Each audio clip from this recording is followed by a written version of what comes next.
O caminho rumo à segunda sessão do Sínodo busca responder a seguinte pergunta: de que modo a identidade de povo de Deus sinodal em missão pode assumir uma forma concreta nas relações, percursos e lugares em que decorre a vida da Igreja? Depois dos fundamentos da sinodalidade, o Instrumentum Laboris reflete sobre as relações e afirma que é nas relações com Cristo, com os outros, na comunidade, em que se transmite a fé. Para a gente conversar sobre este ponto, eu recebo Dom Dirceu de Oliveira Medeiros e Neuza Mafra. Dom Dirceu de Oliveira Medeiros é bispo de Camaçari, na Bahia, presidente do Regional Nordeste 3 e é um dos padres sinodais do Brasil, que participa da Assembleia do Sínodo convocado pelo Papa Francisco. Dom Dirceu, uma alegria recebê-lo aqui no programa, seja muito bem-vindo. Eu que agradeço e muito obrigado. Neuza Mafra é cristã leiga, pedagoga, membro do Comitê de Formação da Caritas Brasileira e assessora da SEBS no Regional Sul 4 da CNBB, o estado de Santa Catarina. Também integra o nosso Serviço Teológico Pastoral. Neuza, uma alegria ter você mais uma vez aqui no programa. Bem-vinda. Oi, Marcos. Oi, Dom Dirceu. Tenhamos um bom trabalho. Ótimo. Nós já tivemos um primeiro programa sobre o nosso instrumento de trabalho, este documento aqui que precede a segunda assembleia, a segunda sessão, melhor dizendo, da Assembleia Geral Ordinária do Sínodo dos Bispos, que acontece agora no mês de outubro. E hoje, dedicando este ponto às relações, o texto afirma que a Igreja Sinodal é chamada a nutrir as relações. Dom Dirceu, eu quero começar esse diálogo com o senhor. Como é que essa perspectiva de pensar a igreja, pensar as relações, transforma a nossa compreensão, que vai além das burocracias e que prioriza as relações humanas e espirituais? Então, primeiramente, o ponto de partida é a dignidade comum dos batizados. Na igreja, a gente precisa tomar consciência dessa dignidade comum. Em termos de dignidade eclesial, não há diferença entre nós. O que há diferença é nas competências, nas responsabilidades, nos diversos ministérios. E agir de modo sinodal na igreja, e aqui eu quero dizer, o próprio Instrumento Laboris frisa bastante isso, que a palavra sinodalidade não vem substituir a palavra comunhão, porque comunhão é um termo teológico muito consagrado na tradição ocidental, na tradição católica, uma comunhão que se fundamenta e se radica na Trindade Santa, porque a igreja é ícone da Trindade, mas é o modo da igreja ser e agir neste segundo milênio, diz o Papa Francisco. E aí é preciso uma verdadeira conversão para os ministérios, que eles se multipliquem, que a nossa igreja seja uma igreja ministerial. E é claro que ninguém vai criar ministério por decreto, porque é preciso saber a necessidade concreta de cada realidade. Às vezes uma realidade necessita de um ministério, a outra já não faz sentido. Então a igreja vive também essa universalidade marcada pela diversidade. Mas esse tema aparece no tema das relações, ou no tópico das relações, como aparece também a necessidade de se acolher a contribuição das mulheres, sobretudo naqueles lugares mais decisórios da igreja. Isso tudo já vem sendo feito em alguma medida, gradualmente, mas é preciso que a igreja, então, também tenha essa capacidade de incorporar o gênio feminino na sua dinâmica interna, na vida da igreja, não como algo reivindicatório ou como algo que vem, então, responder a uma reivindicação, mas como o reconhecimento da dignidade comum dos batizados e que cada um tem a sua contribuição a dar no coração da igreja. E aqui eu acho que uma palavra que talvez resuma bem e talvez seja um remédio contra o clericalismo e para favorecer o incremento das boas relações da igreja, eu diria que duas palavras, uma delas está presente no tópico, a outra eu ouvi do cardeal Parolin no retiro que ele pregou aos bispos na última assembleia. A primeira palavra-chave é a palavra corresponsabilidade. Acho que é importante essa palavra no contexto sinodal, que todos somos corresponsáveis da missão, e depois para construir a comunhão na igreja através de um agir sinodal, é a estima recíproca. Eu acho que aí está um pouco a chave. Quando a gente fala em relações, a gente sabe que as relações às vezes emperram muitas coisas nas empresas, na vida familiar, na igreja, às vezes um ruído na comunicação, às vezes um descaso com o trabalho de alguém, a falta de valorização com alguém, vai minando as relações da igreja. E é preciso, então, estar atento a isso, sobretudo no que diz respeito aos ministérios. E aqui, como um tema muito consagrado, eu acho que muito convergente na primeira sessão, que é o tema do Ministério da Escuta, que aparece assim como um tema muito robusto e que é recuperado pelo instrumento Labores, e eu penso que aí está também uma chave importante na igreja. Maravilha. Acho que é importante esses elementos que o senhor traz, Dom Dirceu, para nos ajudar a pensar, né, nas relações e entendermos como seres humanos em relação em todos os ambientes, inclusive na igreja, né? E essas duas palavras são chave para que a gente possa realmente nos entender e buscar, para caminhar juntos, nos relacionarmos bem com corresponsabilidade e estima recíproca. Vamos percorrer aqui os temas, os tópicos principais que aparecem no instrumento, nesta parte do instrumento Labores. Eu quero trazer a Neuza para a conversa. Aqui fala, o Dom Dirceu já mencionou, Neuza, a importância da iniciação cristã. De que forma a iniciação cristã nos insere, né, na vida da Trindade e como que isso se reflete na missão sinodal da Igreja? Então, eu acho muito importante quando Dom Dirceu lembra da questão da corresponsabilidade, né? E eu novamente retomo a imagem do corpo, porque eu acho aquilo que Paulo fala é tão importante para a gente compreender a dimensão da sinodalidade, que ela vai muito além da nossa organização. Ao tratar das relações, a gente vai ter aqui nessa dimensão da iniciação cristã essa preocupação com o todo da pessoa, da sua família, da sua comunidade.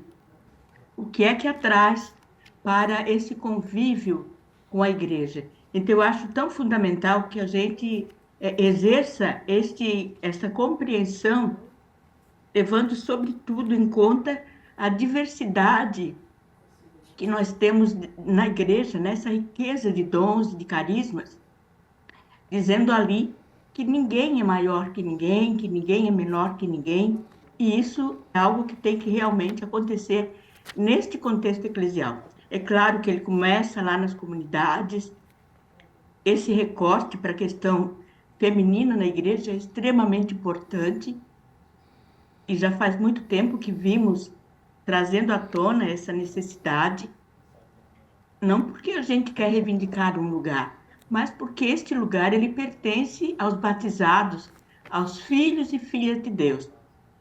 A igreja não é e não deveria ser um espaço que faça acepção de pessoas, né? É um lugar onde tem lugar para todos e todas, das mais diferentes esferas, né? Das mais diferentes cenários e comprometimentos.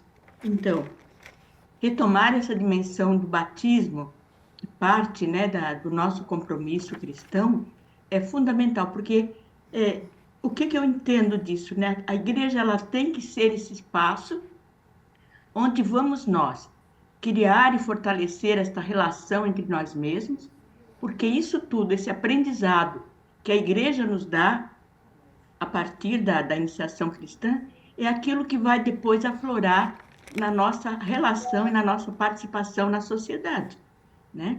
Nós seremos lá fora, que eu quero dizer aqui, a partir da porta da igreja, aquilo que somos aqui dentro.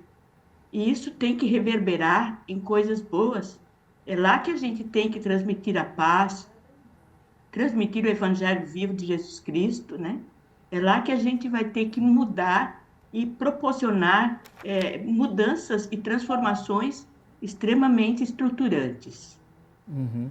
Nós estamos conversando no programa de hoje sobre as relações a partir do instrumento de trabalho. E tanto Dom Dirceu quanto a Neuza Mafra trouxeram aqui elementos muito ricos para a gente pensar, e eu queria trazer aqui, tocou o meu instrumento em mãos, no parágrafo 23 diz o seguinte: somos assim chamados à missão e à corresponsabilidade por tudo o que nos une numa única igreja.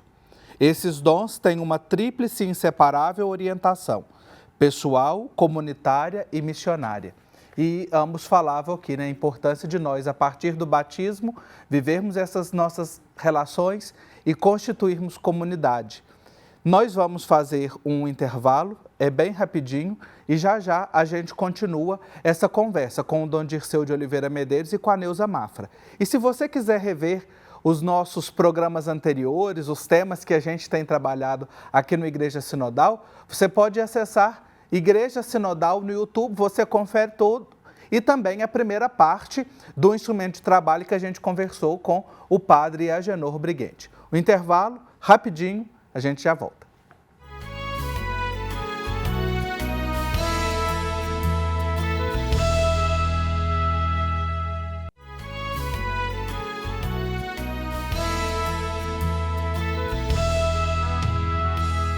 Estamos de volta aqui com a nossa Igreja Sinodal, pensando como ser Igreja Sinodal em missão a partir das relações, conversando com Dom Dirceu de Oliveira Medeiros e Neuza Mafra.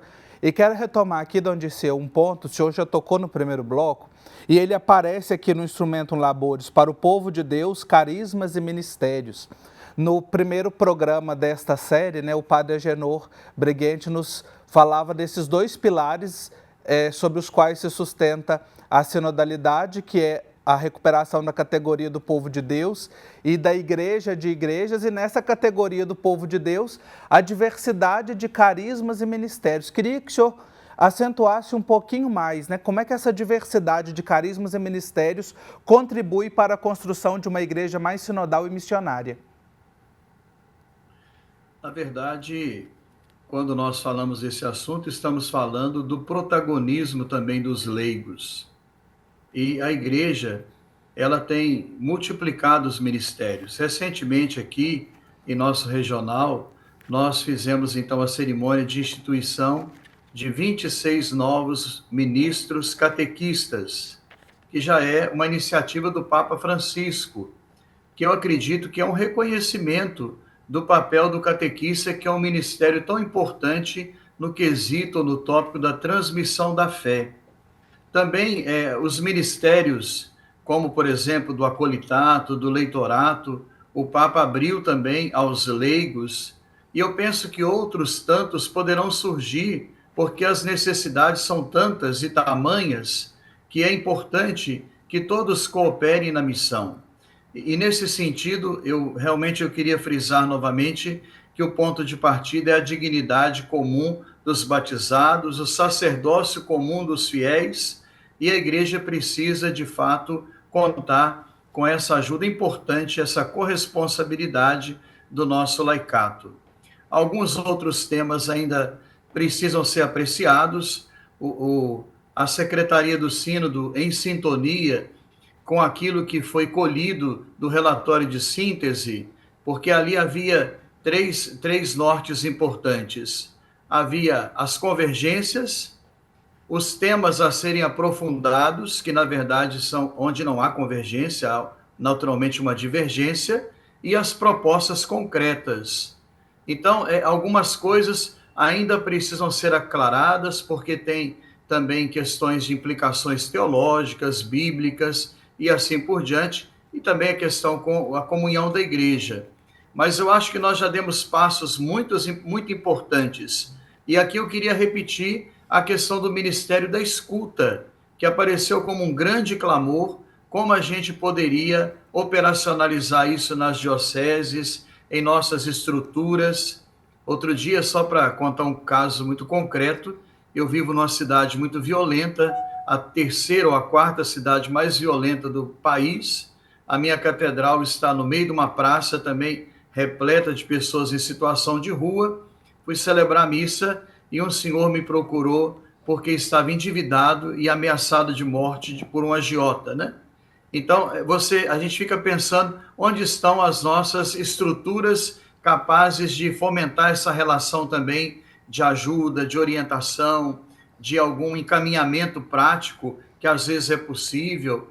Então, só para dizer um pouco dessa realidade que clama hoje, porque hoje ninguém escuta mais ninguém, o individualismo é uma realidade que cresce, ninguém quer se envolver em problema dos outros, e a gente precisa, de fato, ser essa igreja samaritana. Eu acho que a escuta aqui emerge como um ministério quase que universal, uma necessidade da igreja no mundo inteiro, e é claro, para isso é preciso qualificar as pessoas, ajudá-las a prestar esse serviço humano e religioso também com capacidade, com habilidade devida, mas só para dizer que o campo é imenso, né? E Sim. os ministérios não brotam por decreto, não é o Papa que vai imaginar que ministério que é importante para a realidade de Camaçari, mas é a realidade concreta que clama. Assim surgiram os diáconos da igreja, a partir de uma necessidade concreta, que a mesa das viúvas, as viúvas dos gregos estavam sendo esquecidas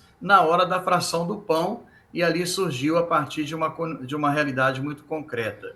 Então, penso que esse é um caminho importante e bonito na igreja, que é um sopro do Espírito para a gente que tem fé, e nós temos fé, a gente acredita que é o Espírito Santo que está soprando na igreja. E é muito importante, Dom Dirceu, isso que o senhor coloca, né? Ou seja, os ministérios que brotam da vida da comunidade, do concreto, né?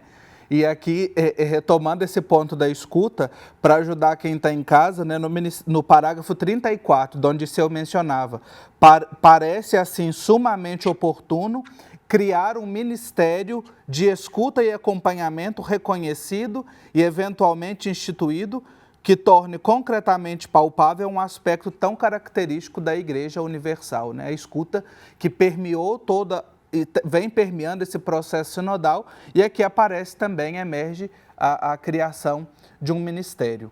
Dentro desta realidade dos ministérios, que aparece aqui no Instrumentum Laboris, a gente tem a realidade dos ministérios ordenados, né? Aparece com os ministros ordenados o serviço da harmonia.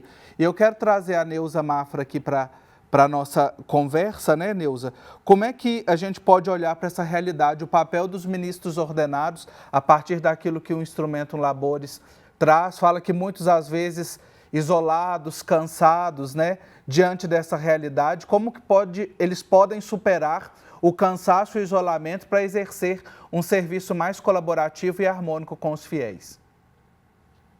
Então, Marcos, me permita até dar uma continuidade ali um pouco no exemplo até que Dom Dirceu Sim. colocou, porque aqui a gente trabalha na Caritas e eu tenho percebido que quando as pessoas chegam até nós, elas já passaram por muitos e muitos lugares da cidade. A gente acaba sendo um dos últimos lugares. E há pouco tempo, e aí eu quero fortalecer grandemente este ministério da escuta e do acolhimento. Pouco tempo eu estava na secretaria de uma paróquia e via uma pessoa chegando pedindo para conversar com o padre. Ao que a secretária lhe diz: hoje eu não tenho padre para você. Então, isso me chama muito a atenção. E aí, claro, né, que o documento ele vai lembrar que algumas determinações, algumas funções, elas também podem ser exercidas pelo laicato preparado, né? E aqui a gente tem feito muito isso em relação, por exemplo, aos migrantes, que vêm das mais diferentes realidades e precisam, primeiramente, ser escutados. E a gente tem levado muito a sério a fala do Papa, né? Dos 4 verbos: acolher, proteger, promover e integrar aqueles que chegam até nós para serem atendidos. Agora, eu vejo nessa dimensão dos ministérios ordenados, a gente, a começar, né, eu como leiga, diria, importantíssimo que o clero esteja aberto a ouvir aqueles que estão ali na comunidade. Muitas vezes, ele não se coloca como um dentre nós, para ouvir também dos leigos, né? E aí eles acabam, de fato, se isolando, né? Ou, por outro lado, assumem posturas, né? E a gente tem visto, inclusive, o livro do Padre Agenor tem nos ajudado a olhar um pouquinho o rosto do clero no Brasil, com preocupação, né? A gente olha para os novos sacerdotes essa dimensão de um pouco de ausência das realidades que a gente tem ali na comunidade, sobretudo na dimensão social. Então, eu diria assim, que, em primeiro lugar, é se enculturar na realidade da comunidade, vivenciar aquilo que a comunidade pode lhe oferecer. E a comunidade pode oferecer ao clero muitas coisas. Ela também pode ouvi-lo, né? Ele vai lá confessar com o bispo, claro, mas a comunidade pode ouvi-lo numa outra dimensão. Ela tem carinho, ela tem amor pelo clero, porque, de uma certa forma, a comunidade também ajuda a formá-lo, seja ajudando nos seminários, seja quando eles vêm fazer os seus momentos pastorais nas paróquias, é ali que ele aprende, né? Então, que ele venha com esse espírito de abertura para poder aprender. Uma segunda coisa que eu falo um pouco da realidade que eu convivo, que é a ausência do clero nas questões sociais, né? Embora a gente saiba, através pelos documentos da igreja, que esse é um campo muito específico do laicato. Mas é muito importante que o clero se intere de toda essa realidade, né? Sobretudo com aquelas questões mais evidentes que o documento, inclusive, salienta, que é a questão com o planeta, com a casa comum, com as questões de violência, não é? A questão migratória, que é extremamente larga. Sim. E aí é necessário que eles estejam muito próximos de tudo isso, para não dizer, isso é com os leigos. De novo, volta aquela imagem do corpo, né? Aquilo que acontece na igreja não é responsabilidade do bispo, responsabilidade do padre. É responsabilidade de todos e todas nós. Isso, para mim, é extremamente grande, né? Sim. Eu acho que quando o concílio determina quem é a igreja, que a igreja é o povo de Deus, ela está dizendo exatamente para nós. Vocês são responsáveis por todo esse processo. Sim, Neuza. Eu não me vejo fora de nenhum processo da igreja. Eu me sinto parte dela integralmente. Por isso a gente briga, mas a gente briga de dentro de casa. Isso. Né? Vamos juntos construindo igreja, as relações, atenção. Neuza. É sério. Quando a conversa é boa e os convidados são bons, o tempo passa rapidinho. O meu tempo aqui está lutando contra mim. Eu quero muito agradecer a participação de vocês. Neuza, obrigado pela sua participação no nosso programa. Pois não, a gente continua à disposição, né, do Serviço Teológico Pastoral e da Igreja do Brasil. Obrigado. Dom Dirceu de Oliveira Medeiros, obrigado também pela sua participação aqui no programa e também votos de boa participação na segunda sessão da Assembleia do Sínodo. Eu é que agradeço e peço as orações de todos. Estamos no ano da oração e a gente não pode se esquecer nunca dessa dimensão orante na vida da igreja, que é o que sustenta a vida da igreja. Amém. Vamos juntos rezando uns pelos outros. E obrigado a você também pela sua companhia. Próxima semana a gente continua refletindo o instrumento Labores a partir dos percursos, dos itinerários. Até lá!